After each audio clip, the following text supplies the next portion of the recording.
So this is going to be my first video on the DivineZ Set 6 deck videos. This is going to be on the new upgrade for Gramgrace Sieg. Let's get right into it. Of course, for the starter, we've got Wingle Brave. Just like any Overdress / DivineZ starter. It only has the effect of when rode upon, if you went second, you draw a card. Next card up is Marin. When this is rode upon by a grade 2 with blast in its card name, look at the top 7 cards of your deck. Choose up to one grade 2 with a blaster in its card name from among them, reveal it and put it into your hand. That effect will never go off, as we want to set the second effect off, or the second half of the effect off. If you did not reveal a card, you can choose a Wingle Brave from your soul, and you may call it to a rearguard circle. So we want to call Wingle Brave out, so we can use Blaster Dark. When this unit is placed on a Vanguard or rearguard circle, you can have +1, retire one of your other rearguards, that being the Wingle Brave. Choose one of your opponent's rearguards, retire it, and then this unit gets drive +1 until the end of turn, getting rid of one of your opponent's stuff and giving you an extra drive check, which is nice. And then we've got, of course, Gramgrace Sieg itself. Your Persona Ride can also increase the power of your back row units, and then its first effect, once per turn, you can soul blast 1, choose one of your back row center rearguards, it gets the effect. Continuous on rearguard. This unit can attack from the back row and it gets 10,000 power, and it gets that effect until the end of turn. And then if your opponent's Vanguard is grade 3 or greater, you can Energy Blast 3, and that unit and this unit get critical +1 until the end of turn. At the end of the battle that your back row rearguard attacked, you can put that unit into soul, and if you put a card into soul, you draw a card at the end of the turn. A bit slower than the original Gramgrace, but that's fine, as you get that critical now as well.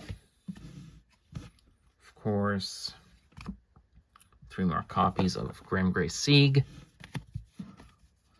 We've got this guy here, Fernbale. It has the effect on the back row center rearguard at the end of the battle that this unit attacked. If your opponent's Vanguard is grade 3 or greater, you can Soul Blast 1 and discard a card from your hand. Choose one of your Vanguards with Gramgrace and its card name. That unit gets an extra 10,000 power and drive +1 until the end of turn. We have Fasado. Of course, his effects are: this unit cannot be chosen by your opponent's card effects, and when this unit's attack hits, you can countercharge 1 and soul charge 1. Very simple. We've got the Grail, as we want Persona Ride as much as possible. We have this one here. Knight of Soaring Refinement, Defane. When your grade 3 or greater unit in the center column attacks, if you have a Vanguard with Gramgrace and its card name, that attacking unit gets 5,000 power until the end of turn. And then front row, rearguard circle, when this unit attacks, if you have a Vanguard with Gramgrace and its card name, and your unit in the center column, and your units in the center column attacked 2 or more times this turn, you can count +1, and then this unit gets 15,000 power until the end of that battle.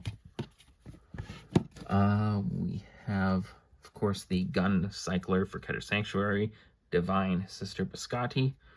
When this unit would be put on Guardian Circle from hand or discarded from hand while riding for the ride deck, you can Count Blast 1 or Energy Blast 3 and draw a card. When this unit is placed on the rearguard circle, if your Persona rode this turn, you can Count Blast 1 or Energy Blast 3. Look at the top 3 cards of your deck. Choose up to 1 card from among them, put it on the top of the deck, and then put the rest on the bottom in any order. If it is not the battle phase, you may call it to a rearguard circle instead of putting it on the top of the deck. We have Knight of Precursor, Talantius. Yeah, it has a front row rearguard effect at the end of at the beginning of your battle phase. Soul Blast 1 and all of your grade 3 or greater units in the center column get 5,000 power until the end of this turn. Yeah, we got another card here. Knight of Rampage. Adorolf? I don't know. Adaroloff. Sure, Adaroloff. During the battle that this unit attacked, when your opponent would call cards from their hand to Guardian Circle, they must call a number of cards equal to this unit's critical or more at the same time. A lot of these cards are for Gramgrace without even mentioning his name, which is interesting. When your grade 3 or greater unit attacks from the back row center column, this unit gets 5,000 power. This is Resection Angel.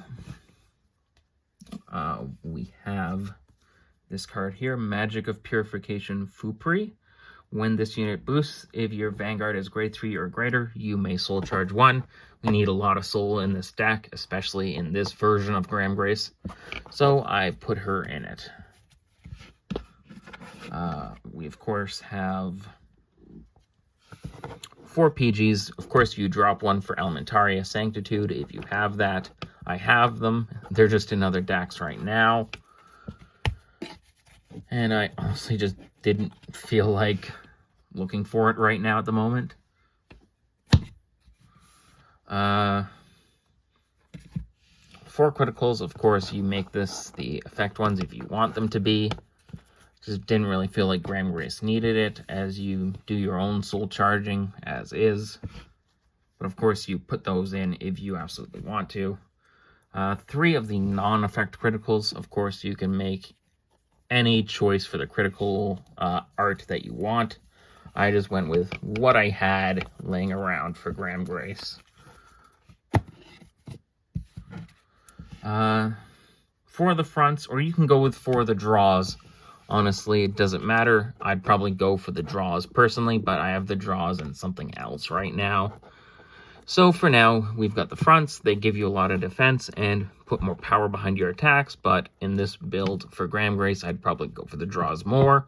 So I'd definitely change that, and probably will in the future. For heals,